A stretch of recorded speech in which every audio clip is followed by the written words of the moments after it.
Okay, तो अपन start करने वाले हैं chapter number 5 chemistry in everyday life. ठीक है, तो लेक्चर को ध्यान से सुनना क्योंकि बहुत इंपॉर्टेंट लेक्चर है। मैं इसमें आपको बताऊंगा कि एसिड क्या होते हैं, बेस क्या होते हैं, और आपके सिलेबस में 3 थ्योरीज है इससे रिलेटेड। ठीक है, वो भी अपन कंप्लीट डिस्कशन करेंगे इस लेक्चर में। तो चलो स्टार्ट करते हैं। सबसे पहले देखो, मैंने यहाँ पे लिखा है एसिड और बेस जो है अपन को जनरली नेचर से मिल जाते हैं। ठीक है, जिसमें एसिड जो होता है सोर होता है, मतलब खट्टा होता है, और बेस जो होता है वो बिटर होता है। ठीक है, ये बात तुम्हें क्लियर हुई। अब देखो यहाँ पे मैंने एसिड के बारे में क्या लिखा हुआ है, सोर इन टेस्ट। ठीक है, और एसिड वर्ड जो है ना वो लेटिन वर्ड से आया, लेटिन भाषा होती है वहां से आया है एसिडस से। ठीक है, एसिडस का मतलब होता था सोर। तो acid which are sour in taste comes from Latin word. कौन सा लेटिन वर्ड? एसिडस, जिसका मतलब होता था सोर। ठीक है, जैसे मैं एग्जाम्पल दूं तो विनेगर में होता है एसिडिक एसिड टेरेमाइन, इमली में होता है टार्ट्रिक, ऑरेंज में होता है एस्कॉर्बिक एसिड। और जब आप देखोगे स्टिंग ऑफ रेड एंट, मतलब जब आपको लाल चींटी काट के जाएगी तो फॉर्मिक एसिड, और गैस्ट्रिक जूस में होता है हाइड्रोक्लोरिक एसिड अपने पेट में। ठीक है, तो ये बात क्लियर है कि कहाँ क्या कौन सा एसिड होता है, ये बात ध्यान रखना। ठीक है, अब अगला देखो, एसिड क्या होता है जो कि लिटमस पेपर को ब्लू से रेड में कन्वर्ट कर दे। तो ये बात ध्यान रखना, ब्लू से रेड में कन्वर्ट कर देगा एसिड। ठीक है, तो लिटमस पेपर को जो ब्लू से रेड में कन्वर्ट कर दे वो एसिड होता है। ठीक है, और एक और बात ध्यान रखो, जो सोरिन टेस्ट होता है जो H+ दे देता है वो एसिड होता है। ठीक है, अभी आगे देखेंगे अपन। अब देखो यहाँ पे क्या लिखा है, acid is a chemically compound usually a liquid that contain hydrogen and pH less than 7। हाँ, मैंने बोला था कि ये pH मीटर मान लो यहाँ पे 7 है। ठीक है, यहाँ पे 14 और यहाँ पे 0। तो 7 से कम जाएंगे तो एसिडिक, 7 से पीछे जाएंगे तो बेसिक। ठीक है, तो एसिड का क्या होगा, 7 से कम होगा, तो यहाँ पे लिखा है has a pH less than 7। ठीक है, क्योंकि 7 से ज़्यादा बेसिक होता है और 7 जो है न्यूट्रल होता है। चलो अब देखते हैं बेस। बी से बेस, बी से बिटर टेस्ट। ठीक है, they convert red litmus paper two blue. ये क्या करता था, ब्लू को रेड में कर देता था। ठीक है, ये देखो, और यहाँ पे क्या करना है, उल्टा करना है, रेड को ब्लू में करना है। ये सोपी टू टच कैसा होता है, सोपी टाइप होता है टच करने पे। जैसे एग्जांपल में दूँ आपको, NaOH, KOH, AlOH का होल थ्राइस, NH4OH, ये सब क्या है, बेस है। ठीक है, ये क्या करेंगे, OH माइनस देंगे। देखो सबके पीछे OH है, देखो यहाँ पे OH OH OH OH। ठीक है, अब बेस क्या करेगा, न्यूट्रलाइज कर देगा एसिड को, और सोल्यूबल होता है वाटर में। ठीक है, ये बात तुम्हें क्लियर हुई। अब देखो यहाँ पे क्या लिखा है, acid and bases are soluble in water. ठीक है, और if they contain high quantity of water then this are called dilute. मतलब क्या होगा कि अगर पानी ज़्यादा होगा, एसिड बेस कम होगा, तो अपन उसको बोलेंगे डाइल्यूट सॉल्यूशन। कब बोलेंगे, जब पानी ज़्यादा है और एसिड बेस कम है। पर जब एसिड बेस ज़्यादा है और पानी कम है तो उसको बोलेंगे कंसनट्रेटेड सॉल्यूशन। तो कंसनट्रेटेड मतलब पानी कम है, एसिड बेस ज़्यादा है, और डाइल्यूट मतलब पानी ज़्यादा है, एसिड बेस कम है। ठीक है, चलो आगे चलते हैं। अब देखो सोल्ट कब बनता है, जब एसिड और बेस रिएक्ट करते हैं तो सोल्ट प्लस वाटर बनता है। इस प्रोसेस को हम बोलते हैं न्यूट्रलाइजेशन रिएक्शन, जो कि अपन ने लेक्चर नंबर 4 में देखी थी, चैप्टर नंबर 6 के। ठीक है, तो एसिड प्लस बेस रिएक्ट करेगा तो बनेगा सोल्ट प्लस वाटर। जैसे मैं एग्जांपल दूं तो हाइड्रोक्लोरिक एसिड NaOH। ठीक है, अब ये Na और Cl निकल गया मतलब नमक बन गया, और H2O निकल गया मतलब पानी बन गया। तो जब एसिड और बेस रिएक्ट कर रहे हैं तो बन रहा है सोल्ट प्लस वाटर। ठीक है, ये न्यूट्रलाइजेशन रिएक्शन है। एक्सोथर्मिक रिएक्शन है क्योंकि यहाँ पे हीट जो है रिलीज होती है। जहाँ हीट रिलीज होती है वो एक्सोथर्मिक, और जहाँ हीट रिक्वायर्ड होती है रिएक्शन में वो एंडोथर्मिक। ठीक है, अब देखो, salt which are form by strong acid and strong base are neutral. कांटे की टक्कर होगी तो कोई नहीं जीतेगा, न्यूट्रल होगा। ठीक है, तो ऐसा सोल्ट जो स्ट्रॉन्ग एसिड स्ट्रॉन्ग बेस से बनेगा वो न्यूट्रल होगा। ठीक है, the salt form strong acid and weak base. यहाँ पे क्या हो रहा है, स्ट्रॉन्ग एसिड वीक बेस, तो सोल्ट कैसा होगा, एसिडिक, क्योंकि ताकतवर कौन है यहाँ, एसिड।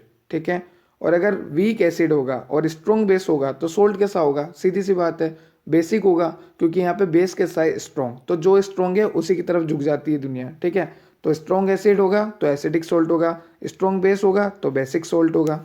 ठीक है, अब देखो यहाँ पे मैंने एग्जाम्पल दे रखा है, जैसे HCl जो है स्ट्रॉन्ग एसिड है, NH4OH जो है वीक बेस है। जब ये दोनों रिएक्शन शो करेंगे तो बनेगा NH4Cl, और यहाँ से OH और ये H, तो ये पानी निकल जाएगा, निकल गया, ये बन गया एसिडिक सोल्ट।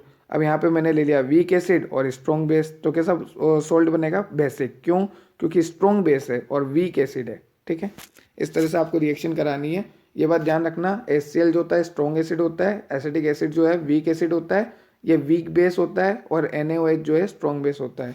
अगर ये आपको याद रहेगा तो आपकी रिएक्शन आसानी से हो जाएगी। ठीक है। Melting point and boiling point of salt are high.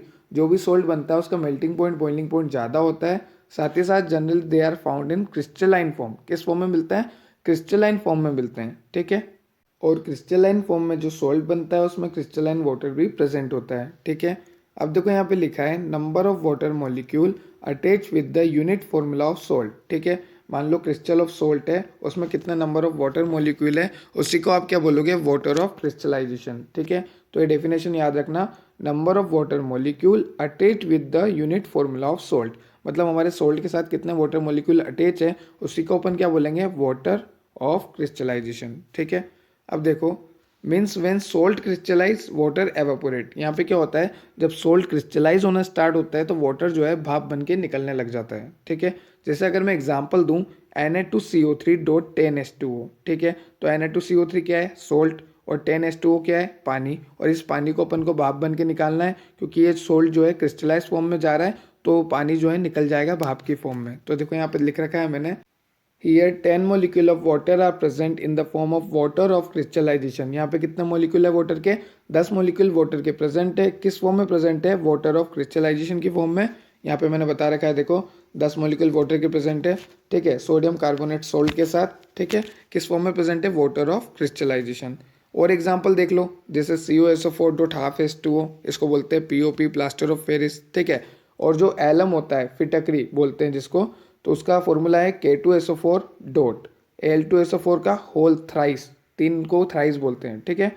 Dot 24H2O। तो ये 24H2O ये क्या है? वाटर है। कौन सा वाटर है? Water of crystallization. तो इस तरह से आपको याद रखना है। अब देखो एरेनियस की थ्योरी, एसिड बेस समझाने के लिए एरेनियस भाई साहब आए थ्योरी लेके अपनी। चलो इनकी थ्योरी देखते हैं। 1887 में भी इनको चेंज नहीं था। देखो 1887 में इनने थ्योरी दी थी एसिड बेस की, कितनी पुरानी बात है। ये बोलते हैं कि एसिड वो होते हैं जो कि पानी में जाके H+ दे दे। पानी में जाने से मेरा मतलब है हाइड्रोलाइज होके एक्वस सॉल्यूशन में H+ दे दे। ठीक है। वो क्या होंगे? एसिड। और इनके कहने के मुताबिक बेस जो होते हैं OH- दे देते हैं वाटर में। ठीक है। तो एरेनियस भाई साहब बड़ी आसानी से बोल गए कि एसिड जो होता है एक्वस में H+ दे देता है, और बेस जो होता है एक्वस सॉल्यूशन में मतलब वाटर कंटेनिंग मीडियम में OH- दे देता है। ठीक है। यहाँ पे लिखा हुआ है मैंने, कोई बड़ी बात नहीं है।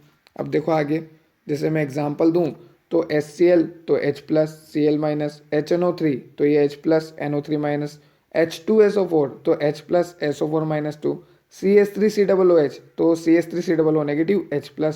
तो इस सब में क्या आ रहा है? H+, H+, H+, H+, और जो भी H+ दे दे वो क्या होगा? एसिड। ठीक है। तो this all are acid because they give H+ ion in aqueous solution. ठीक है।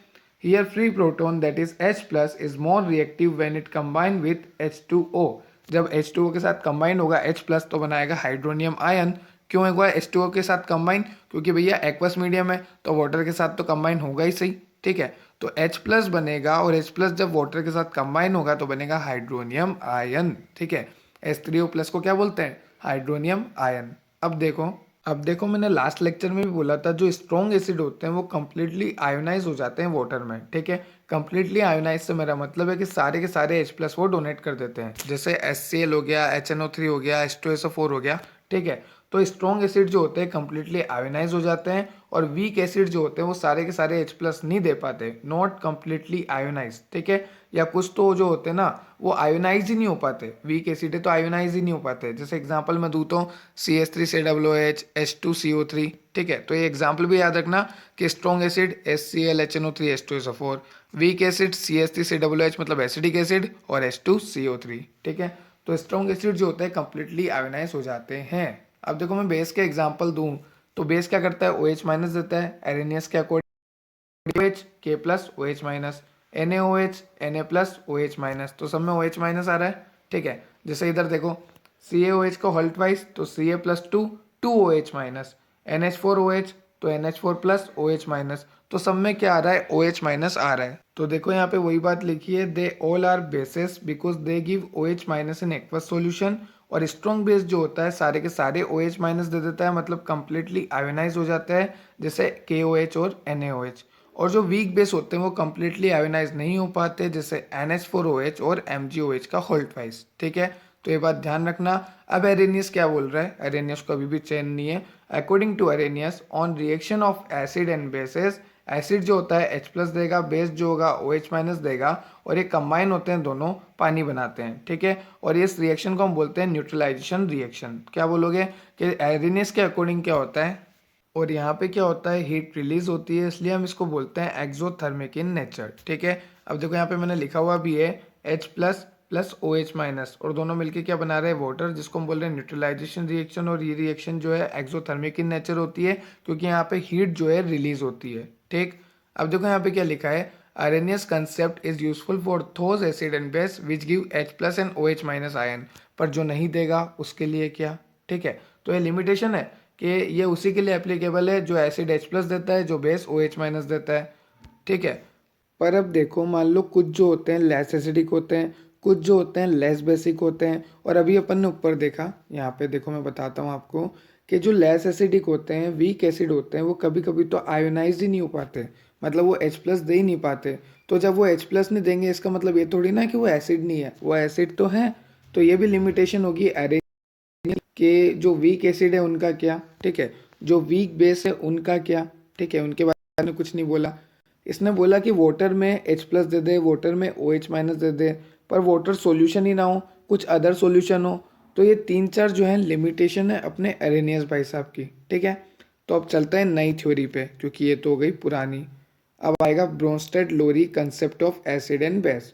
तो ये दिया था, देखो नाम देखो इसका, डेनिश केमिस्ट जॉन ब्रोस्टेड, ऐसा लग रहा है पूरा घर का पता दे रखा है, ठीक है। 1874 से 1936 से। और यहाँ पे एक और इंग्लैंड केमिस्ट था, थॉमस एम लोरी, ठीक है। तो भले आपको नाम याद नहीं रहे, कोई दिक्कत नहीं है, कहीं नहीं पूछते हैं, आपको ईयर भी याद नहीं रखना है, आपको ये याद रखना है अरेनियस के बाद आई थी ब्रोंस्टेड लोरी। इसके कंसेप्ट देखो आप तो, according to this theory, acid क्या होता है, प्रोटोन डोनर, और बेस क्या होता है, प्रोटोन एक्सेप्टर। जो प्रोटोन को एक्सेप्ट कर रहा है वो बेस, और जो प्रोटोन डोनेट कर रहा है वो एसिड। अब प्रोटोन तो सबको पता है H+, ठीक है। अब देखो यहाँ पे आपको कंसेप्ट समझना है कंजुगेट एसिड और कंजुगेट बेस का। तो अभी मैं समझाता हूँ आपको एग्जाम्पल के थ्रू। यहाँ पे देखो एग्जाम्पल दे रखा है H2O प्लस NH3। तो यहाँ पे क्या हो रहा है, देखो इसने क्या करा, H+ दिया इसको, तो ये बन गया NH4। और जब इसके पास से H+ गया तो ये हो गया OH-, क्योंकि एक H गया OH रह गया, ठीक है। तो यहाँ पे क्या हो रहा है, NH3 क्या कर रहा है, प्रोटोन को एक्सेप्ट कर रहा है, तो इसने क्या करा, H+ को एक्सेप्ट किया और NH4+ बन गया। और इसने क्या किया, वाटर ने प्रोटोन को डोनेट किया, मतलब H+ को इसको दे दिया। समझ में आ रही है क्या कहना चाह रहा हूँ मैं? देखो वापस सुनो, H2O ने क्या करा, एक हाइड्रोजन इसको दे दिया, और देने वाले को क्या कहते हैं, डोनर, ठीक है। तो डोनर करा इसने प्रोटोन, प्रोटोन डोनर हुआ है और कन्वर्ट हो गया OH- में। अब इसने क्या लिया, प्रोटोन लिया, तो ये क्या हो गया, प्रोटोन एक्सेप्टर, और एक्सेप्ट करके ये क्या बन गया, NH4+, ठीक है। तो यहाँ पे देखो ध्यान से सुनना, वाटर क्या कर रहा है, यहाँ पे डोनेट कर रहा है प्रोटोन को, इसलिए आप इसको बोलोगे एसिड, क्योंकि इसने क्या बोला था, जो प्रोटोन डोनेट करे उसे हम बोलेंगे एसिड, ठीक है। तो यहाँ पे प्रोटोन डोनेट कर रहा है, इसलिए क्या हो गया, एसिड हो गया वाटर, ठीक है। ये डोनेट कर रहा है देखो, ठीक है, और कन्वर्ट कर देता है कंजुगेट बेस में OH- में। तो जो डोनर होता है वो कंजुगेट बेस बनाता है, मतलब एसिड जो होता है वो कंजुगेट बेस बनाता है। यहाँ पे वाटर एसिड है, ठीक है। देखो इजी लैंग्वेज में समझो, मैं वाटर को क्यों एसिड बोल रहा हूँ, क्योंकि वाटर क्या कर रहा है, प्रोटीन का डोनेट, और जो भी प्रोटोन का डोनेट करता है उसको मैंने क्या बोला, एसिड बोला, ठीक है। और जो प्रोटोन को एक्सेप्ट कर रहा है, यहाँ पे अमोनिया, वो क्या हो जाएगा, बेस, ठीक है। तो बेस बनाता है कंजुगेट एसिड, उल्टा याद रखना, ठीक है। जो एसिड होता है वो बनाता है कंजुगेट बेस, और जो बेस होता है वो बनाता है कंजुगेट एसिड, मतलब वीक एसिड, ठीक है। तो एसिड क्या बनाता है, कंजुगेट बेस, और बेस क्या बनाता है, कंजुगेट एसिड। उल्टा याद रख लेना, बेस का एसिड कर देना कंजुगेट लगा के, ठीक है। अब देखो एक और एग्जांपल, HCl प्लस H2O, ठीक है। अब यहाँ पे क्या हो रहा है, इसने क्या करा, प्रोटोन को डोनेट करा, और जैसे ये H+ देगा इसको, ये कन्वर्ट हो जाएगा Cl- में, ठीक है। और इसने क्या किया, इससे H+ लिया, मतलब प्रोटोन को एक्सेप्ट किया, और जैसे ही प्रोटोन को एक्सेप्ट करेगा 3 हाइड्रोजन हो जाएंगे, तो बोलेंगे H3O+। इसको हम बोलते हैं हाइड्रोनियम आयन, ये बात ध्यान रखना, ठीक है। तो यहाँ पे क्या हो रहा है, this concept does not explain nature of aprotic acid and bases such as CO2 SO2 BF3। तो यहाँ पे क्या हुआ, वही सेम जो ऊपर वाले रिएक्शन में हुआ था, एक प्रोटोन डोनर है, एक प्रोटोन एक्सेप्टर है, ठीक है।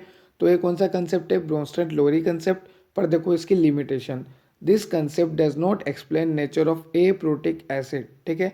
एप्रोटिक एसिड के बारे में इसने कुछ नहीं बताया, एप्रोटिक बेस के बारे में इसने कुछ नहीं बताया, जैसे CO2, SO2, BF3। तो आपको इतना सा याद रखना है ये लाइन कि इसने एप्रोटिक एसिड और बेस के बारे में कुछ नहीं बताया। एप्रोटिक एसिड और बेस का एग्जाम्पल है CO2, SO2, BF3, ठीक है। तो चलो अगली थ्योरी पे चलते हैं। अब देखो Lewis concept of acid and bases, ठीक है। ये दिया था 1923 में। इसने क्या बोला, बेस जो होते हैं वो इलेक्ट्रॉन पेयर डोनर होते हैं। कौन होते हैं, जो इलेक्ट्रॉन डोनेट कर दे वो बेस, और जो इलेक्ट्रॉन ले ले वो एसिड। जो ले ले इलेक्ट्रॉन एसिड, और जो इलेक्ट्रॉन डोनेट कर दे वो कौन हो गया, बेस, ठीक है। यहाँ पे मैंने लिखा हुआ है। अब देखो एग्जाम्पल देखता हूँ मैं, BF3 प्लस NH3, और NH3 के ऊपर ये जो दो डॉट है ये लोन पेयर है, ठीक है। लोन पेयर प्रेजेंट होते हैं अमोनिया के ऊपर, तो ये लोन पेयर देगा, क्योंकि इसके पास है तो ये देगा, और देगा तो ये क्या हुआ, इलेक्ट्रॉन पेयर डोनर, और डोनर मतलब बेस, तो ये हो गया बेस। ये लेगा मतलब ये एसिड, ठीक है। तो देखो यहाँ पे स्ट्रक्चर इस तरह से बना रखी है मैंने, क्यों, क्योंकि यहाँ पे मान लो नाइट्रोजन के लोन पेयर है, और ये लोन पेयर दे रहा है तो मैंने एरो कर रखा है, और बोरोन को देगा, क्योंकि बोरोन जो है सेंट्रल मेटल एटम है। इस तरह से स्ट्रक्चर बनती है इसकी, तीन, एक बोरोन रहता है, 3 फ्लोरीन रहते हैं, ठीक है। तो बोरोन जो है इलेक्ट्रॉन लेता है NH3 से, समझ में आ रही है मैं क्या कह रहा हूँ। ये बोरोन जो है लोन पेयर ले रहा है NH3 से, ठीक है। इतने से आपको याद रखनी है। अब देखो आगे, तो ये बात ध्यान रखना है, यहाँ पे एसिड और बेस जो होते हैं वो join together by coordinate bond, ठीक है। तो एसिड और बेस जो है ज्वाइन होते हैं कोऑर्डिनेट बॉन्ड से। तो अब मैं बात कर लेता हूँ यहाँ लुईस एसिड क्या होता है। मैंने अभी बोला इलेक्ट्रॉन पेयर एक्सेप्टर है, उसे हम बोलेंगे लुईस एसिड, ठीक है। और एक्सेप्ट कर रहा है मतलब इसके पास इलेक्ट्रॉन की कमी है, ठीक है। तो इलेक्ट्रॉन की कमी है तो मैं इसको बोलूंगा इलेक्ट्रॉन डेफिशिएंट कंपाउंड। तो लुईस एसिड को हम क्या बोलते हैं, इलेक्ट्रॉन डेफिशिएंट कंपाउंड, क्योंकि ये इलेक्ट्रॉन लेता है, क्योंकि इसके पास कमी है, और कमी है तो बोल रहे हैं डेफिशिएंट, ठीक है। और कमी क्यों है, देखो, या तो ये पॉजिटिव चार्ज का है, मान लो Na+, ठीक है। अब प्लस है तो इलेक्ट्रॉन दे दिया, देने वाले के ऊपर चार्ज आता है प्लस, ठीक है। तो इलेक्ट्रॉन दे दिया मतलब इसके पास कमी हो गई, तो मतलब कोई केटाइन होगा, या फिर ऐसा जिसका ऑक्टेट कंप्लीट नहीं है, ठीक है। पीरियोडिक टेबल आपने पढ़ी होगी तो वहाँ पे पढ़ा होगा, ऑक्टेट कंप्लीट लेना चाहिए, आउटर मोस्ट शेल जो होता है उसमें इलेक्ट्रॉन कंप्लीट होने चाहिए। तो आप तो इतना याद रखो, लुईस एसिड जो होता है इलेक्ट्रॉन डेफिशिएंट होता है। ऐसे होते हैं जैसे केटाइन मान लो, जिनका ऑक्टेट जो है कंप्लीट नहीं होता। जैसे एग्जांपल दूँ तो BF3, AlCl3, Mg+2, Ca+2। तो Mg+2, Ca+2 तो क्या हो गए, केटाइन, और ये इनकम्प्लीट ऑक्टेट वाले हो गए BF3, AlCl3।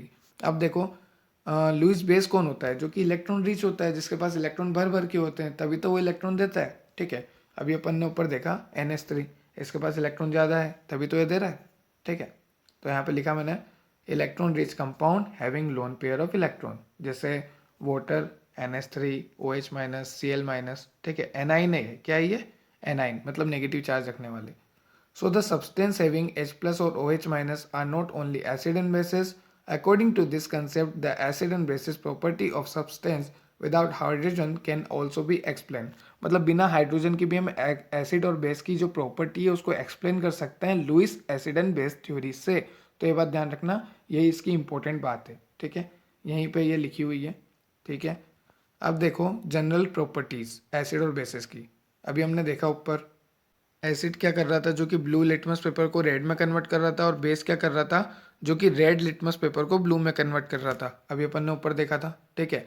एसिड जो होता है रिएक्ट करता है मेटल के साथ और हाइड्रोजन गैस देता है, ठीक है। तो एसिड क्या करता है, रिएक्शन शो करता है मेटल के साथ और हाइड्रोजन गैस देता है। जैसे यहाँ पे मैंने बना रखा है एसिड प्लस मेटल तो सोल्ट प्लस हाइड्रोजन गैस। जैसे अगर मैं एग्जाम्पल दूँ तो एसिड ले लेता हूँ मैं H2SO4, मेटल ले लेता हूँ मैं जिंक, ठीक है। तो Zn के साथ SO4 भाग जाएगा और बचेगा H2।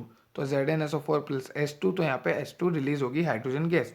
तो जब भी एसिड रिएक्शन करता है मेटल के साथ तो क्या निकालता है, हाइड्रोजन गैस, ठीक है। तो अपन एक बात ध्यान रखना, एसिड को अपन मेटल कंटेनर में नहीं रख सकते, क्योंकि ये दोनों रिएक्शन शो कर लेते हैं और हाइड्रोजन गैस जो है यहाँ पे रिलीज हो जाती है, इसलिए अपन इसको मेटल के कंटेनर में नहीं रख सकते। पर वहीं अगर मैं बेस की बात करूँ तो आप बेस को रख सकते हो, क्योंकि वहाँ पे कोई हाइड्रोजन गैस रिलीज नहीं होगी। तो आप बेस को जो है मेटल के साथ रख सकते हो, पर एसिड को जो है मेटल के साथ नहीं रख सकते, ठीक है।